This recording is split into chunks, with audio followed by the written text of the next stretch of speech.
और देवेश जी का परिचय ये है कि ये पेशे से सिविल इंजीनियर है और विभिन्न क्षेत्रों में काम करते रहे। साथ ही बहुत ही पुराने प्रोटिस्ट है और समाज सेवा से सरोकार रखते हैं। तो और सद्विप्र जो एक विषय है, बेसिकली यह विषय भी नेतृत्व से ही जुड़ा हुआ है।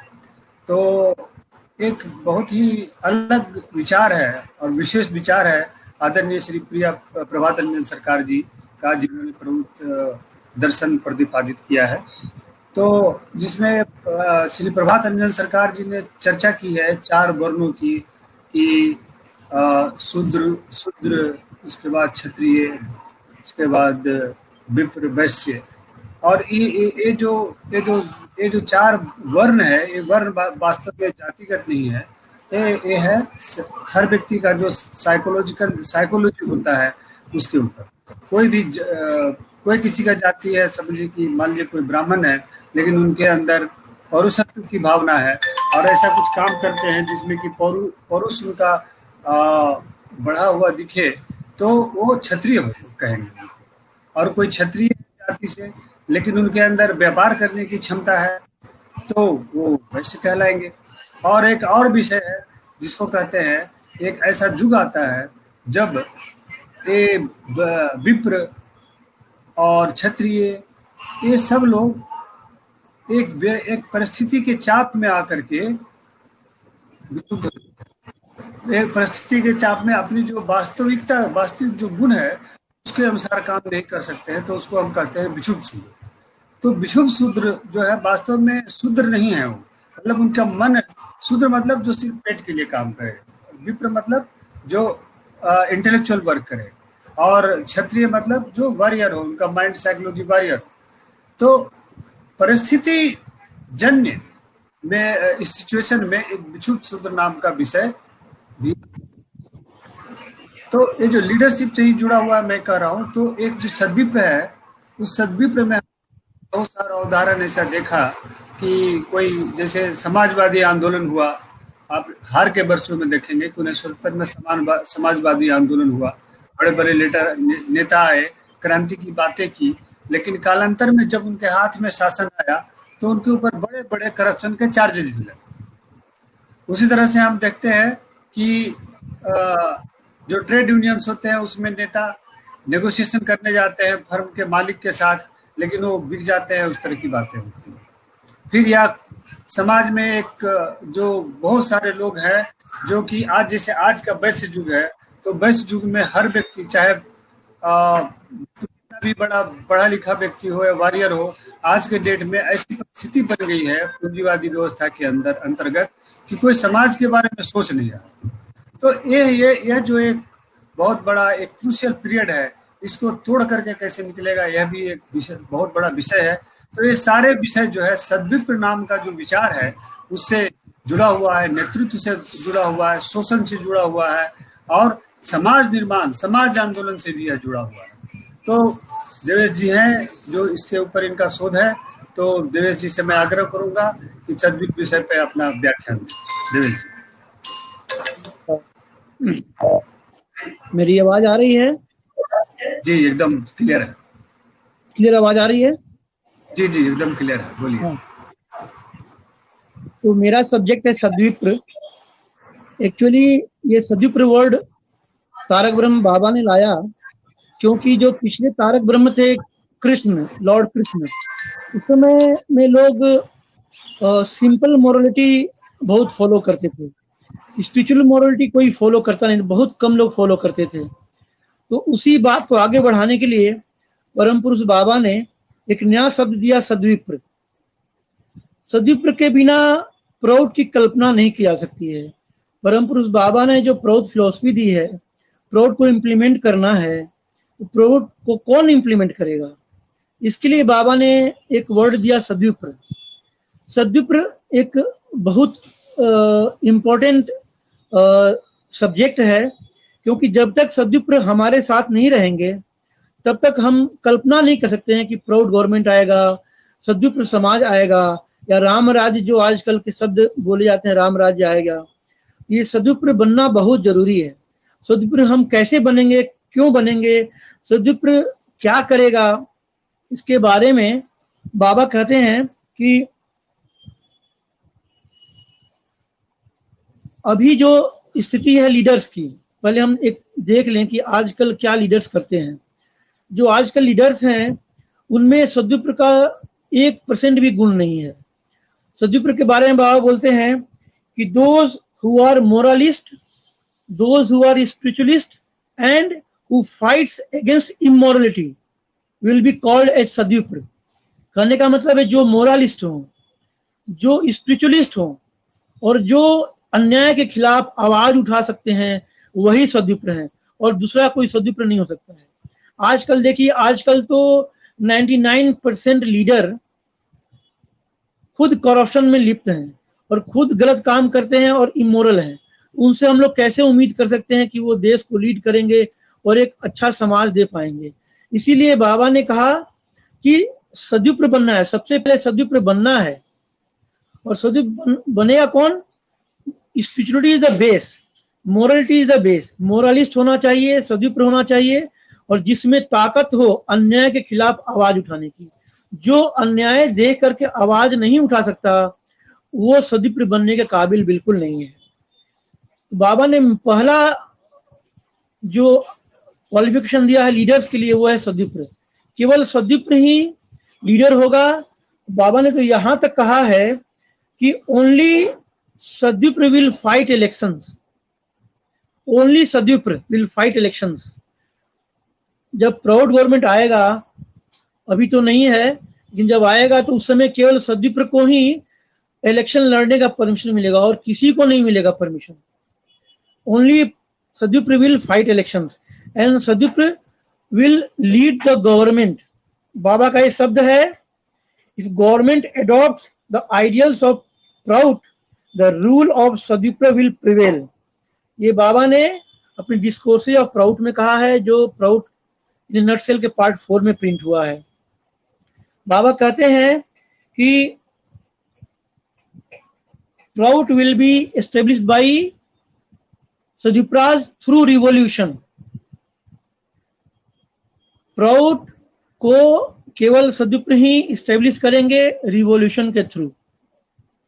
एक बहुत अच्छा चैप्टर है बाबा ने ह्यूमन सोसाइटी पार्ट 2 के सुद्रा रिवॉल्यूशन के चैप्टर में बाबा ने काफी डिटेल्स में लिखा है कि how sadvipra will capture power. Only sadvipra, remember, यहाँ पे आपको ध्यान देना है कि मैं बार बार सद्विप्र वर्ड बोल रहा हूं, तो इसको मैं थोड़ा सा और डिटेल में जाता हूं कि भाई कैसे हम समझेंगे कि कौन सद्विप्र है। क्योंकि मोरालिटी एक वर्ड है लेकिन हम समझ नहीं पाते हैं कि कौन मोरालिस्ट है, कौन स्पिरिचुअलिस्ट है और कौन अन्याय के खिलाफ फाइट करता है। अन्याय के खिलाफ फाइट करता है वो तो दिख जाता है, क्योंकि कौन अन्याय के खिलाफ फाइट करे ये सामने दिख जाता है, लेकिन who is moralist and who is spiritualist ये दिख नहीं पाता है। कोई भी अपने आप को डिक्लेयर कर देगा हम मोरलिस्ट हैं, हम स्पिरिचुअलिस्ट हैं, लेकिन ऐसे कहने से नहीं चलेगा। बाबा ने 16 पॉइंट्स दिया है, वो 16 पॉइंट्स जो फॉलो करेगा, जो नियम फॉलो करेगा वही सद्विप्र है, अगर नहीं तो सद्विप्र नहीं कहा जाएगा। अगर कोई निर्जला एकादशी नहीं फॉलो करता है, जो आसन कौशिकी तांडव नहीं करता है, कीर्तन नहीं करता है, साधना नहीं करता है, जो ओथ नहीं लेता है, जो उसमें एक पॉइंट है लंगोटा नहीं पहनता, कहने का मतलब है बहुत सारे पॉइंट्स हैं, ये सारे पॉइंट्स फॉलो करने पड़ेंगे। केवल कहने से कोई सद्विप्र नहीं हो जाता, उसके लिए बड़ी मेहनत करनी पड़ती है, ये आसान नहीं है सद्विप्र बनना। 1990 में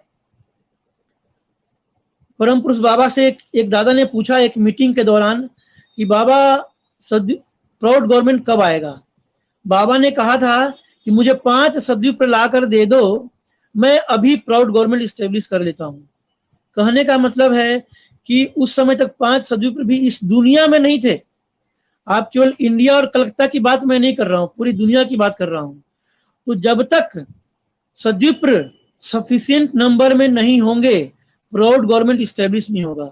अगर प्राउड गवर्नमेंट आज स्टेब्लिश कर दिया जाए तो फिर वही हालत हो जाएगी जो आजकल के नेताओं की है, क्योंकि जब तक लीडर स्ट्रांग मोरलिस्ट नहीं होगा, स्पिरिचुअलिस्ट नहीं होगा, सद्विप्र नहीं होगा, तब तक प्राउड गवर्नमेंट स्टेब्लिश नहीं होगा, तब तक फिर वही हालत हो जाएगी जो आजकल के नेताओं की है। आजकल मोरालिस्ट जो है, आपको एक छोटा सा एग्जांपल देता हूं। कुछ लोग 5,000 10,000 का घूस नहीं ले सकते हैं, उतना उसमें कैपेसिटी होती है मोरालिटी की, लेकिन अगर 10 करोड़ घूस मिलेगा तो ले लेंगे। तो मोरलिस्ट ऐसा होना चाहिए कि 100 करोड़ का भी घूस मिले, उसको एक थोड़ा भी मन डगमगाना नहीं चाहिए। इसीलिए बाबा ने वर्ड दिया सद्विप्र, मतलब सद्विप्र जब तक सफिशिएंट नंबर में नहीं होंगे, बाबा कभी भी प्राउड गवर्नमेंट स्टेब्लिश नहीं होने देंगे। इसलिए पहले हम लोगों का काम है सद्विप्र बनना। जब तक सद्विप्र हम बनेंगे नहीं, जब तक सफिशिएंट नंबर सद्विप्र आएंगे नहीं, प्राउड गवर्नमेंट की कल्पना करना भूल जाइए, बिल्कुल भूल जाइए। अगर हम नेता हैं और हम निर्जला एकादशी नहीं करते हैं, हम लंगोटा नहीं पहनते हैं, हम कीर्तन नहीं करते हैं, हम बाबा का ध्यान नहीं करते हैं, तो मुझे कोई अधिकार नहीं है नेता बनने का, बिल्कुल अधिकार नहीं है। आजकल तो बहुत से लोग इलेक्शन में खड़े जाते हैं पीबीआई और पीएसएस के टिकट पे, उसमें से कितने सद्विप्र हैं। कई लोगों को मेरी बातें बुरी लग रही होगी। बाबा ने क्लियरली लिखा है, केवल only sadvipra will fight the elections. मैं आपको बाबा का कोटेशन पढ़ के बता रहा हूं।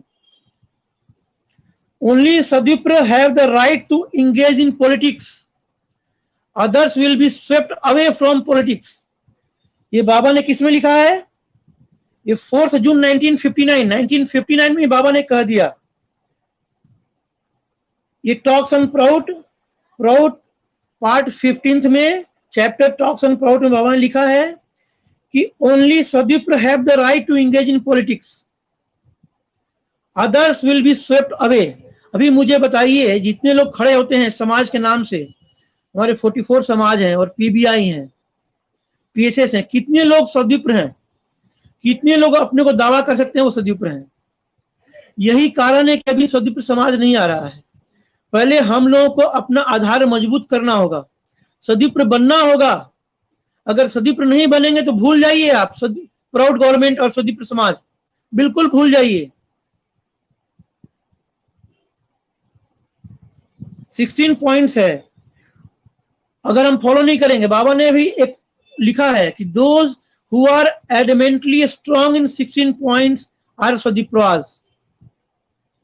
ये भुक्ति प्रधान के चर्याचर्य में है, चर्याचर्य पार्ट 1 ये भुक्ति प्रधान के चैप्टर पे फर्स्ट सेंटेंस बाबा ने लिखा है कि दोज हु आर एडमेंटली, आप वर्ड ध्यान सुनिए, बाबा परम पुरुष से जो शब्द होते हैं बहुत ही इंपॉर्टेंट होते हैं। एडमेंटली स्ट्रांग, एडमेंटली मतलब जबरदस्त, स्ट्रिक्ट, बहुत ही ज्यादा स्ट्रिक्ट में हो। कितने लोग हैं इतने स्ट्रिक्ट? कितने लोग हैं जो निर्जला एकादशी लगातार करते हैं, बिना एक भी एकादशी छोड़े हुए लगातार निर्जला एकादशी करते हैं? कितने लोग हैं जो आसन रोज करते हैं, आसन कौशिकी तांडव रोज करते हैं? कितने लोग हैं जो लंगोटा रेगुलरली पहनते हैं? कितने लोग हैं जो रेगुलर धर्मचक्र जाते हैं? कितने लोग हैं जो कीर्तन करते हैं? कितने लोग हैं जो ओथ फॉलो करते हैं? कितने लोग हैं जो सीरियसली साधना करते हैं? बाबा ने पॉइंट्स दिए हुए हैं, जब तक ये नहीं अपने लाइफ में आप उतारेंगे कोई फायदा नहीं। आप भूल जाइए प्राउड गवर्नमेंट। बाबा को शरीर छोड़े हुए 30 वर्ष हो गए, लोग सोचते हैं क्यों नहीं प्राउड गवर्नमेंट आया, यही कारण नहीं आया, हम लोग रेडी नहीं है अभी, we are not yet ready. कितने सद्विप्र हैं हमारे इंडिया में, इंडिया भूल जाइए पूरे वर्ल्ड में।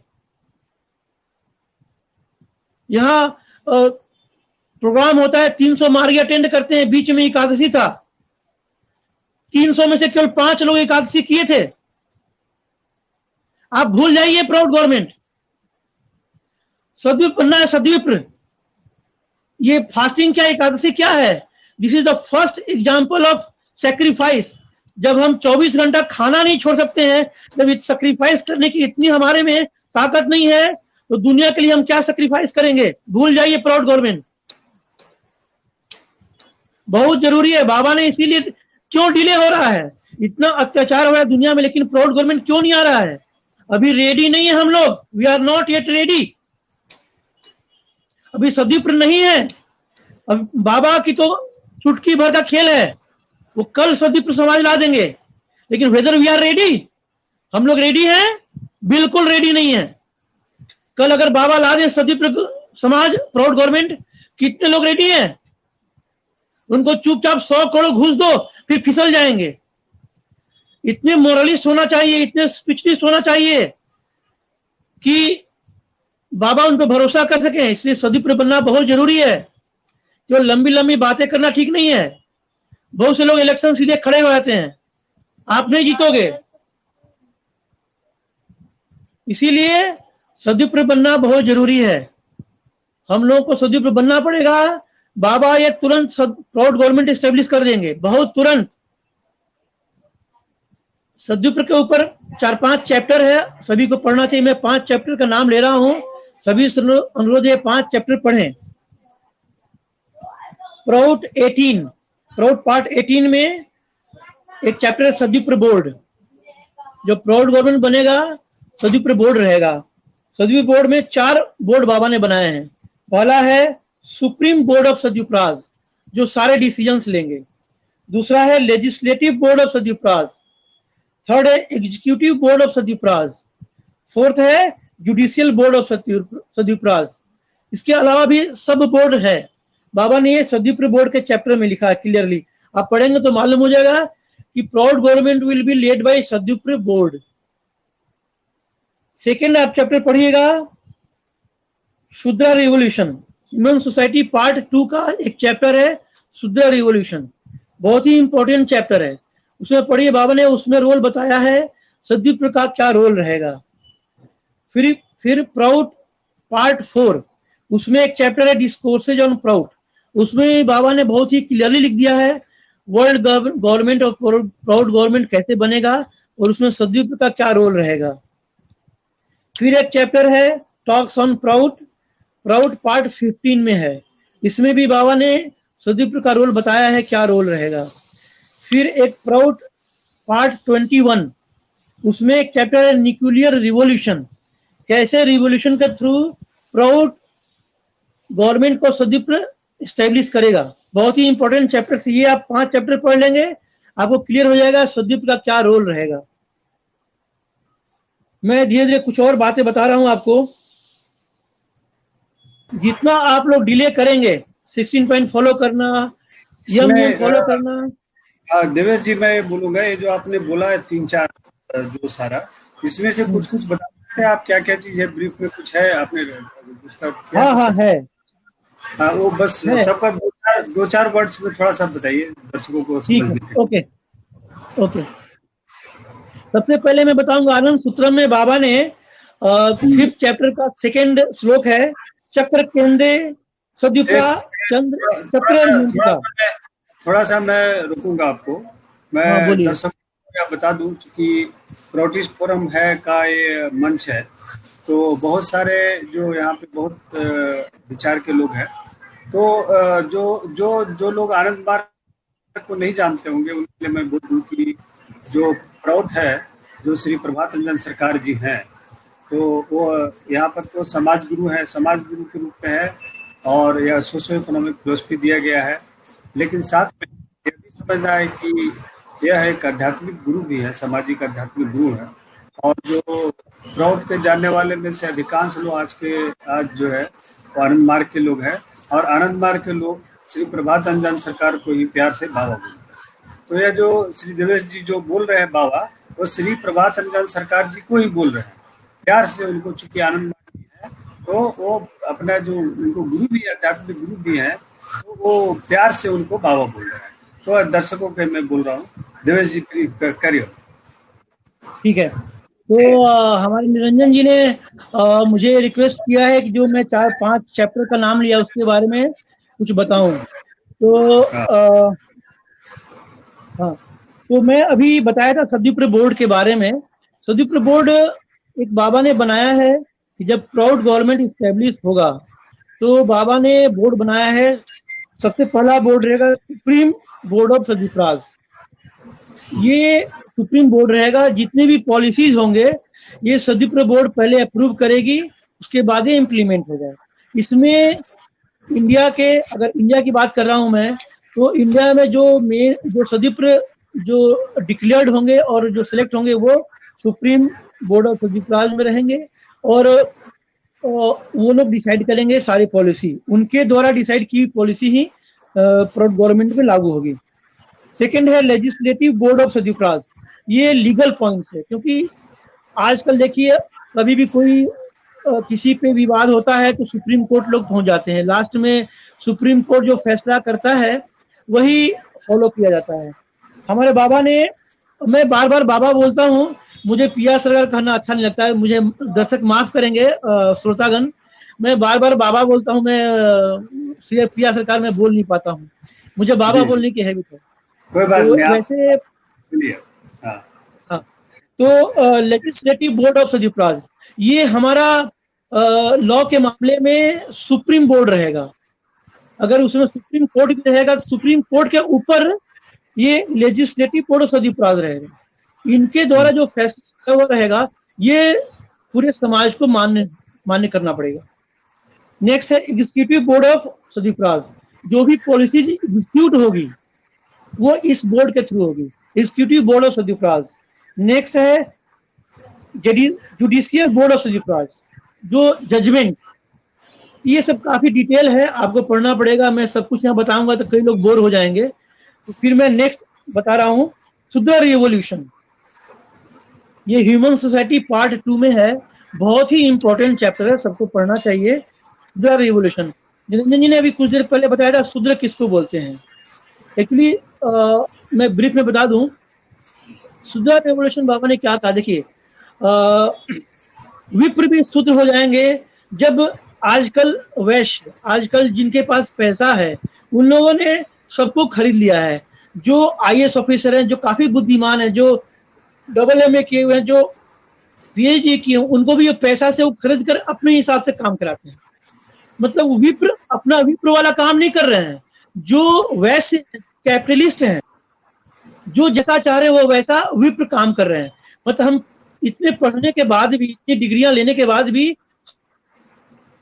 हम किसकी अपना सारा ज्ञान छोड़ करके जो कैपिटलिस्ट बोलता है फॉलो करते हैं, तो उसमें जो रिवोल्ट करेंगे उसको बोलेंगे शूद्र, लेकिन वो विप्र विचारों वाले शूद्र होंगे। फिर क्षत्रिय विचारों वाले भी शूद्र होंगे, तो बाबा ने उसका नाम दिया शूद्र रिवोल्यूशन। तो अल्टीमेटली हर प्रकार के लोग जो रिवोल्यूशन चाहते हैं उसको बाबा ने नाम दिया शूद्र रिवोल्यूशन। और एक नया वर्ड बाबा ने दिया विक्षुब्ध शूद्र। कई लोग नहीं समझ पाएंगे, लेकिन आप ये चैप्टर पढ़ेंगे तो क्लियरली मालूम हो जाएगा। विक्षुब्ध शूद्र मतलब कि आजकल जो कैपिटलिस्ट हैं, जो सबको अपने पैसे से खरीद लिए हैं और सभी नाराज हैं, सभी ह्यूमैनिटी सफरिंग, काफी लोग तड़प रहे हैं हर चीज में। आप एजुकेशन ले लीजिए या फिर ट्रीटमेंट ले लीजिए। आजकल ट्रीटमेंट देखिए, अगर आप प्राइवेट हॉस्पिटल में चले जाए 5-6 लाख 10 लाख की बिल हो जाती है। जो गरीब आदमी वो तो जाएगा ही नहीं, वो तो मर जाएगा। तो ये सब कितने लोग तड़प रहे हैं, ह्यूमैनिटी सफरिंग, ब्लीडिंग।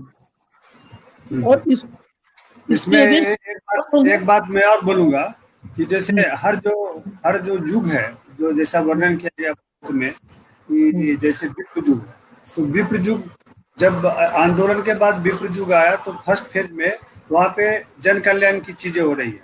तो बड़ा ही डिस्क्रिप्टिव रूप में जो आप बोल रहे हैं बाबा और श्री प्रभात रंजन सरकार जी जो है उन्होंने बताया है कि किस तरह से वहाँ पे समाज में नारियों का क्या स्थान होगा और वहाँ पर जो वर्कर्स होंगे उनका क्या स्थान होगा, और कालांतर में जब फिर वहाँ पर वही विप्र युग एक्सप्लॉइटेटिव हो जाएगा तो वो किस तरह से होगा।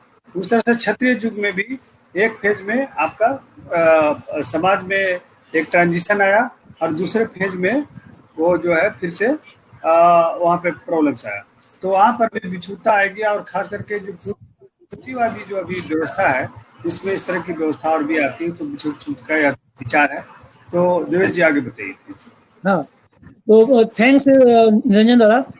और अभी हम नेक्स्ट पॉइंट पे आएंगे, टाइम ज्यादा नहीं है, मैं कई लोग बोर फील करेंगे कि मैंने सुना कि वीडियो जितना छोटा रहेगा लोग उतना ही सुनते हैं, ज्यादा लंबा रहेगा तो लोग सुनेंगे नहीं। तो मैं संक्षिप्त में बताऊंगा। प्राउड पार्ट नंबर 4 में एक चैप्टर है डिस्कोर्सेज ऑन प्राउड।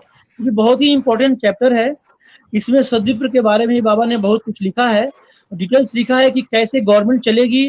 वर्ल्ड अपना जो प्राउड है, इसका मेन एम है महाविश्व। कृष्ण ने महाभारत दिया था, आनंद मार्ग का है महाविश्व। हम लोग पूरे वर्ल्ड को एक मानते हैं। We are member of world citizens. हम लोग का जो है यूनिवर्सलिज्म है, पूरा यूनिवर्स के जो ब्रदर्स एंड सिस्टर्स है, our brothers and sisters, we are one. तो हम लोग यूनिवर्सलिज्म को फॉलो करते हैं और बाकी कोई इज्म फॉलो नहीं करते हैं। पूरा वर्ल्ड हमारा है, तो हमारा एम रहेगा महाविश्व। उसको लेकर के बाबा ने चैप्टर लिखा डिस्कोर्सेस ऑन प्राउड, जिसमें वर्ल्ड गवर्नमेंट जैसी वर्ड भी आएंगे, इससे लोग विचलित नहीं होंगे। पहले हम लोग शुरुआत करेंगे इंडिया में, पहले इंडिया में स्टेब्लिश हो, फिर दूसरे कंट्री में स्टेब्लिश हो, फिर अल्टीमेटली टाइम लगेगा, पूरे वर्ल्ड एक हो जाएगा, पूरे वर्ल्ड में एक गवर्नमेंट हो जाएगी, ये 100% श्योर होगा।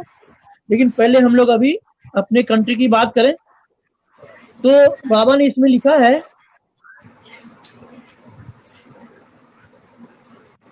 ये बाबा ने प्रवचन दिया था 17 अक्टूबर को जमालपुर में 1959 में। बाबा का 5 जून को बाबा ने प्राउड फिलॉसफी दिया था। उसके बाद में ये बहुत ही इंपॉर्टेंट ये था। तो बाबा ने इसमें बहुत कुछ लिखा है कि कैसे हम प्राउड को इम्प्लीमेंट करेंगे। 360 डिग्री प्रोजेक्शन रहेगा अपना आनंद मार्ग का, जिसमें 5 मिनिमम गारंटी सबको मिलेगी। 5 मिनिमम गारंटी क्या क्या है? भोजन, वस्त्र, आवास, शिक्षा, चिकित्सा।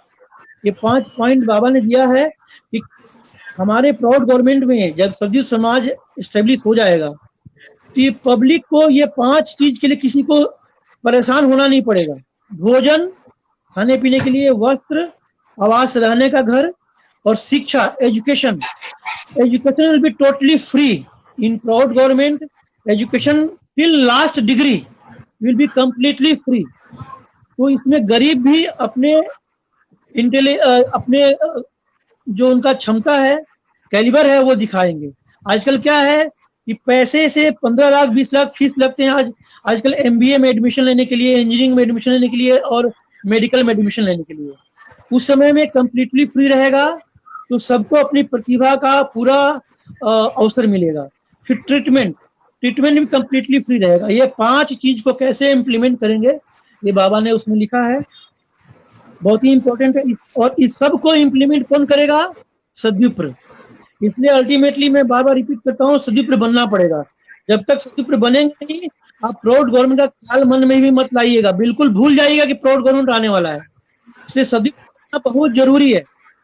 नेक्स्ट है न्यूक्लियर रिवॉल्यूशन। ये बहुत ही इंपॉर्टेंट चैप्टर है, प्राउड पार्ट 21 में है। ये बाबा ने लिखा है कैसे रिवॉल्यूशन आएगा। एक बात और मैं कहना चाहूंगा, इलेक्शन के सोचते हैं कि इलेक्शन के थ्रू प्राउड आएगा, लेकिन मेरा कहना है कि इलेक्शन के थ्रू प्राउड नहीं आएगा। इलेक्शन के थ्रू हम प्रचार करेंगे, मैं सपोर्ट करता हूं, इलेक्शन में भाग लेना चाहिए, लेकिन ओनली फॉर प्रचार पर्पस। इलेक्शन के थ्रू नहीं आएगा। बाबा ने कई जगह लिखा है कि अभी वोट देने का अधिकार सबको है, सबको। और आजकल कौन वोट जीतता है, इलेक्शन कौन जीतता है? जो पूरे इलेक्शन को मैनेज करता है और जो क्रिमिनल को और इन लोगों को लेकर मैनेज करता है और वोट जीतता है। अच्छे लोग 40-50% अच्छे लोग वोट डालने नहीं आते हैं, केवल 50-55% लोग वोट डालते हैं, उनके बेसिस पे इलेक्शन डिक्लेयर होता है। तो बाबा ने क्या लिखा है कि सबको नहीं मिलना चाहिए। जो पॉलिटिकली कॉन्शियस हो, जो इकोनॉमिकली कॉन्शियस हो, जिसको मालूम है इकोनॉमिक्स क्या होता है, जो मोरलिस्ट है, केवल उसी को वोटिंग राइट मिलेगा। अभी तो कोई भी खड़ा हो रहा है, अगर मान लिया अभी एक सदविप्र इलेक्शन में खड़ा होगा, उसको कितने वोट मिलेंगे, वो कैसे जीतेगा? क्योंकि दुनिया में भी मोरलिस्ट है नहीं उतने, तो कैसे जीतेंगे? इसे इलेक्शन के थ्रू प्राउड नहीं आएगा, इलेक्शन के थ्रू ये सदविप्र नहीं जीतेंगे। आप ये ख्याल भूल जाइएगा। बाबा ने लिखा है sadvipra will establish PROUT through revolution. Revolution आएगा और इसके थ्रू बाबा प्राउड गवर्नमेंट एस्टेब्लिश करेंगे। तो बाबा ने ये चैप्टर दिया न्यूक्लियर रिवॉल्यूशन, बहुत ही इंपॉर्टेंट चैप्टर है। आप पढ़ेंगे तो समझ में आएगा कि कैसे रिवॉल्यूशन, ये हम लोगों को एक्चुअली समाज में सदविप्रों को लीड करना है और सेवा हेलो, जी जी कुछ आवाज आ रही थी। तो सदविप्रों को लीड करना है और समाज में समाज सेवा के द्वारा और पब्लिक एजुकेशन के द्वारा सबको समझाना होगा कि प्राउड गवर्नमेंट प्राउड पॉलिसी क्या है, और सबको रिवोल्यूशन के लिए मेंटेन करना होगा। और सबसे बड़ी बात है लीडर, जो लीडर्स होंगे जो लीड करेंगे, he should be sadvipra and he, मतलब मैं वापस डिफिनेशन रिपीट कर रहा हूँ, ही शुड बी जी moralist, he should be specialist and should fight against immorality। अगर कोई जी इमोरलिटी देख करके अगर हमारी आवाज नहीं उठती है तो वो लीडर बनने लायक नहीं है, बिल्कुल लीडर बनने लायक नहीं है। कहीं अन्याय हो रहा है, मेरी आवाज नहीं निकलती है मुंह से, you cannot become leader and you must not be given responsibility. और बाबा ने एक और दिया है एग्जाम्पल लीडर के लिए कि जो यम नियम फॉलो नहीं करता है उसको समाज का नेतृत्व करने का अधिकार नहीं है और समाज उसको कोई रिस्पॉन्सिबिलिटी नहीं देगी। तो यम नियम भी एक पॉइंट है, किसका 16 पॉइंट का पॉइंट है जो सुप्रीम कमांड में बहुत ही इंपॉर्टेंट पॉइंट है। हमको कोशिश करनी है, 100% तो हम लोग नहीं बन सकते हैं लेकिन पूरी कोशिश करनी है। तो ये भी एक इम्पोर्टेंट पॉइंट है सदविप्र बनने का। जी और मैं थोड़ा, हेलो जी तो टाइम ज्यादा तो नहीं हो गया ना, मैं थोड़ा और बोलूं या फिर? समय बहुत हो गया। तो ऐसा अच्छा, हम लोग करते हैं कि जो चूंकि सदविप्र एक भारी सब्जेक्ट है हाँ और थोड़ा सा बहुत बहुत बार ऐसा लगता है लोगों को कि जब हम वर्ल्ड गवर्नमेंट की बात करते हैं, सरकार की बात कर रहे हैं, या फिर चूंकि आनंद मार्ग से भी संबंधित बात हो गई, नियम चर्याचर, तो जो समाज में जो साधारण जो लोग हैं वो लोग जो बाहर के लोग हैं या अंदर के लोग हैं, जो भी उसमें कैसे प्रेजेंट किया जाए, क्या किया जाए, तो इस बारे में जो नवयुवक लोग जो काम करते हैं उनको उनके मन में प्रश्न आता है कि ये जो इतना भारी सब्जेक्ट है उसके साथ मिल के कैसे चलेंगे। तो जैसे आदित्य जी आप ओपन कीजिए अपना वीडियो ऑडियो ओपन कीजिए, आदित्य जी ऑडियो ओपन कीजिए। तो रोशन जी और आदित्य जी हैं, तो मैं चाहूंगा कि आपका जो बच गया है या पीछे की जो बातें हैं तो उसके बारे में कुछ इनका प्रश्न हो तो बोले। तो रोशन जी आप कुछ प्रश्न पूछना चाहते हैं देवेश दादा से इस बारे में? हाँ आदित्य पूछिए। जी का भी आप नहीं कर सकते क्या? ऑन नहीं, मैं नहीं ऑन कर नहीं कर सकता। सकते। नहीं, वो आदित्य ही करेंगे। जी हाँ नमस्कार। कर दिया। पूछिए। नमस्कार। अच्छा आदित्य जी, हाँ आदित्य जी और रोशन जी दोनों है, तो जरा थोड़ा प्रश्न जवाब हो जाए इसके ऊपर, थोड़ा सा बातचीत। बोलिए हाँ आदित्य हाँ, जी। बोलिए बोलिए बोलिए, क्या प्रश्न है बताइए। जी दादाजी, प्रश्न ये है कि हमने अभी सुना कि ये प्रौध जो है स्टेबल सदविप्र ही करेंगे, तो सबसे पहली बात ये है कि प्रौध जानने वालों की भी संख्या कम है और सदविप्र की तो बात अलग है। तो सबसे पहले हमें ये देखना पड़ेगा कि हमसे लोग जुड़ेंगे कैसे। आखिर जब तक जुड़ाव नहीं होगा तो वो सदविप्र नहीं बनेंगे, प्रौध के लिए काम नहीं करेंगे। तो अगर हम लोग ये सोच ले कि सिर्फ सदविप्र के साथ ही हम लोग अपने वर्क को आगे बढ़ाएंगे, तब हमको लगता है कि ये पॉसिबल नहीं है, क्योंकि इसके लिए हमको लोगों से जुड़ाव होना चाहिए और वो हमारे साथ जुड़ेंगे तभी हमारे सिस्टम को समझ पाएंगे। तो इस संबंध में थोड़ा सा हाँ, इसके मार्गदर्शन। बारे में देखिए, बहुत अच्छा क्वेश्चन किया आपने। मैंने क्या जी कहा कि लीडर शुड बी सदविप्र, लोगों को तो जोड़ना ही है। देखिए, मैं जी मास के बारे में बोला कि सभी सदविप्र बन जाइए, पॉसिबल नहीं है, जी जी समझे कि नहीं? मेरा कहना था कि केवल leader, the person who will lead the society, who will lead the movement should be sadvipra. जो सदविप्र नहीं है उसके हाथ में लीडरशिप नहीं देना है, वो ये बात मैं कह रहा हूं। वैसे पब्लिक तो, आपको तो मास को जुड़ाना ही है, जो पब्लिक है जी उनको तो लाना ही है, उनको प्रौध के बारे में समझा करके उनको तो लाना ही है। तुरंत सभी सदविप्र नहीं बन जाएंगे, तुरंत सभी मोरलिस्ट नहीं बन जाएंगे, तुरंत सभी स्पिरिचुअलिस्ट नहीं बनेंगे, लाना सबको है। मेरा कहना है कि जो लीडर है वो सदविप्र होना चाहिए, सबको जुड़ाना। आपकी बात सही है कि सभी सदविप्र नहीं बनेंगे, लेकिन हमारा जो लीडर होना चाहिए, ही शुड बी सदविप्र। और कोई क्वेश्चन? रोशन जी हाँ, मैं ये जानता हूँ, मैं ये पूछ रहा, जैसे इन्होंने बताया 16 पॉइंट नियम और बहुत सारी चीजें बताई एक लीडर के लिए, या एक सद्विप्र बनने का जो प्रक्रिया बहुत ही जटिल है, जटिल मतलब सिंपल है, पर क्योंकि फॉलो करने में जो 16 पॉइंट और बहुत सारी चीजें हैं, तो यदि कोई समाज में कार्यकर्ता भी कम है, तो अगर कोई कार्यकर्ता 16, 17, 18 घंटे देता है, तो उसके बाद बेचारा निढाल हो जाएगा, सो जाएगा, तो वो कीर्तन और साधना जो है ज्यादा 6 लेसन मेरे अंदाज से आनंद मार्ग प्रचारक संघ में है, तो वो 6 लेसन को करने में 1.5 घंटा कैसे 2 घंटा देगा दिन में, फिर वो कीर्तन भी करेगा और फिर समाज का फोन ये वो जो समाज में काम करता है। तो मेरे समझ से क्या कहते हैं, या फास्टिंग कोई बीमार है बहुत भयंकर, अब हमको जो है पहले फास्टिंग करते थे, अपना बता रहे हैं, हम अस्थमा के पेशेंट, हमको रोज 2 बार दवा खाना पड़ता है, तो कैसे इसको मैनेज किया जाए? हाँ नहीं, बाबा ने लिखा है ना, देखिए एकादशी वाले चैप्टर में बाबा ने लिखा है कि जो एक्सट्रीमली सीक है उसको निर्जला नहीं करना है। बाबा ने तो लिखा है, मैं जब एकादशी का जो मैं सर्कुलेट करता हूँ उसमें क्लियरली मैंने लिख दिया है कि बाबा ने फूड दे के रखी है, जिनका हेल्थ अच्छा है उनको निर्जला एकादशी करनी है, जिसको जो डायबिटीज है उसको बाबा ने फ्रूट्स जूस पीने के लिए परमिशन दिया है, और जो एक्सट्रीमली सीक है उनको फ्रूट्स खाना है और मिल्क प्रोडक्ट्स लेना है, लेकिन खाना नहीं खाना है, चावल दाल सब्जी ये सब एकादशी के दिन नहीं खाना है। जो एक्सट्रीमली सीक है वो बाबा ने उनको परमिशन दिया है कि फ्रूट्स एंड मिल्क प्रोडक्ट केवल वही लेना है, जो एक्सट्रीमली सीक है वो। अच्छा, इसी में मेरा ये प्रश्न ये था कि कभी कभी क्या होता है कि ये जो अपनी जो दिनचर्या है इस तरह की हम लोगों की तो काफी सुबह से शुरू होती है, तो उसमें क्या है जैसे कि कभी बहुत ज्यादा इंसान काम में बिजी हो गया और वो काम भी मतलब उसके लिए एक वर्कशिप के समान है, तो उस परिस्थिति में अगर मान लिया कि कभी उसका 6 लेसन नहीं हो पाए तो क्या उसको सद्विप्र में नहीं आएगा दादा वो? बिल्कुल बिल्कुल, देखिए बाबा ने सुप्रीम कमांड में लिखा है कि दूसरों को सतपथ का निर्देशन करना भी साधना का ही अंग है। बाबा ने लिख दिया क्लियरली, हम दूसरों को सतपथ का निर्देशन कर रहे हैं तो भी साधना का अंग है, साधना कर रहे हैं अगर दूसरे को सतपथ का निर्देशन कर रहा है। लेकिन एक पॉइंट और है, रोशन जी आपका क्वेश्चन बहुत अच्छा है, लेकिन बाबा ने 5 से जन्म दिया है।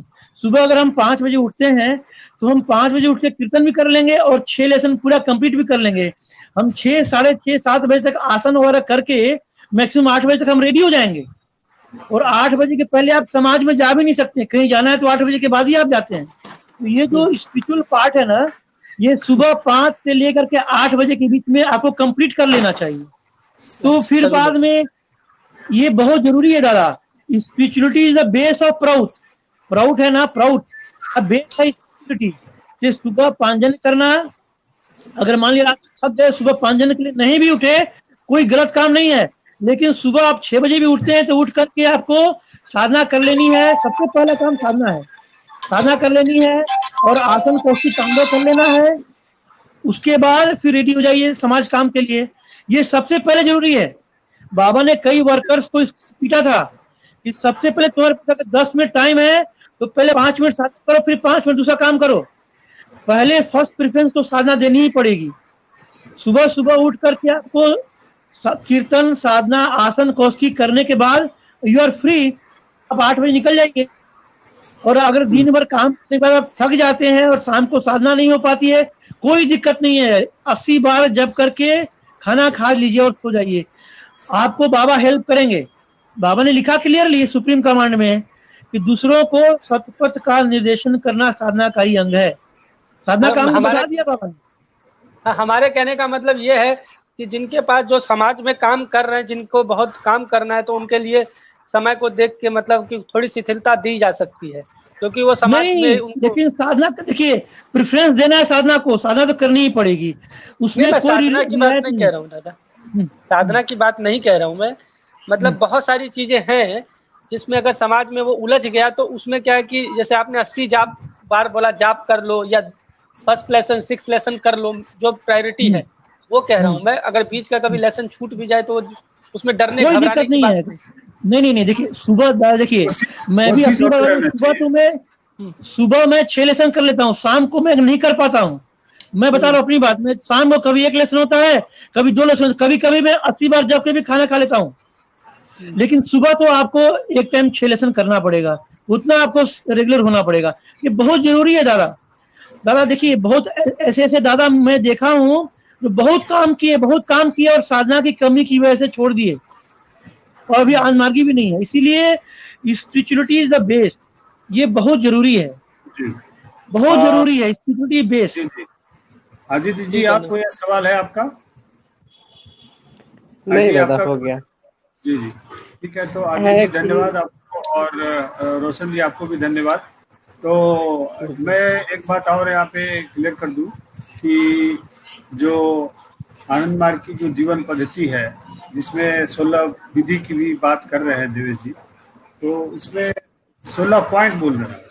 तो यह क्या है, क्यों ये सब बोल रहे हैं कि भाई ये सद्विप्र का विचार है, समाज का विचार है।